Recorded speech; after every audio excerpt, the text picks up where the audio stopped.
Should we get the first vaccine that we're offered? Hi, I'm Brian Lilley, political columnist with the Toronto Sun. For months now, Prime Minister Justin Trudeau has been saying, take whichever vaccine you get offered. Whatever the first vaccine you're offered is, take it, get it into your arm. And you know what? For the most part, I agree with him. He got the AstraZeneca shot just about 2 weeks ago. I've been trying. Unfortunately, can't find one, but I would take it today if I could, despite all of the confusion. But now, I don't blame people for taking a second guess and wondering, is this vaccine for me? Is it safe? And same with the Johnson & Johnson one.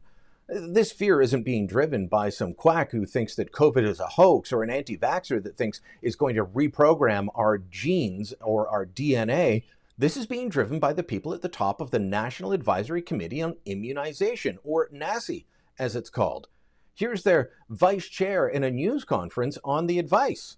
Can you just tell us, are you now saying don't take the first vaccine that's offered, wait for the one you want?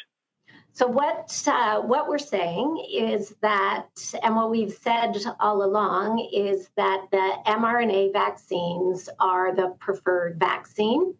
As if that isn't bad enough, here's the chair of that same committee going on CTV's Power Play and saying while the vaccine's good enough for the PM and his wife, she wouldn't recommend it for her own family. For instance, my sister was to get the AstraZeneca vaccine and die of a thrombosis when I know that it could have been prevented and that she's not in a high-risk area. I'm not sure I could live with it. Look, I think that the concern over blood clotting with AstraZeneca and Johnson & Johnson has been blown out of proportion. I think there has been very little context given with it. I think there is very little nuance in the statements, both in the media and from these doctors. I still think that they are overall safe, but they may not be for everyone. And that's why you need to talk to your doctor and consider which vaccine you should be taking.